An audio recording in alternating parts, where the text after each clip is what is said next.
called to complain about Donaldson, Roone Arledge would give him a raise.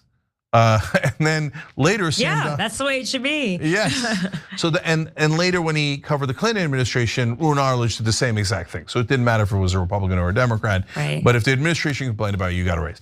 So I'm a little afraid that we've lost those days. But you've covered it. You've been in a lot of mainstream media organizations or legacy media or whatever we want to call them.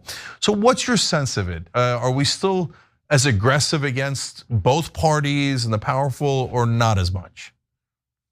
It's hard because there are these very insider organizations now. There's so many of them. It's so fragmented, and they really are selling on access, right? There's just so many news organizations, from Politico to Punchbowl to Axios, and everybody is just trying to get that last scrap, that last little scoop, right? And everybody wants access. And President Trump is obviously not only threatening to cut off access, but he's also threatening to sue on top of all that, and it is suing.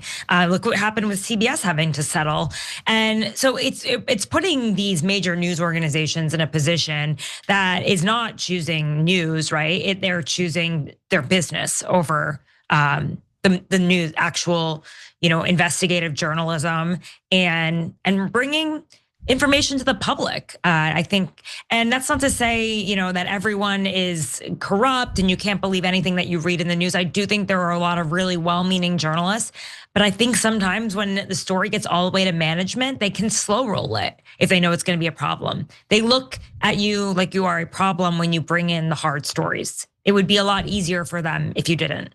And so you really have to find some bosses that really believe in you, that want to make trouble. I mean, a good journalist makes trouble.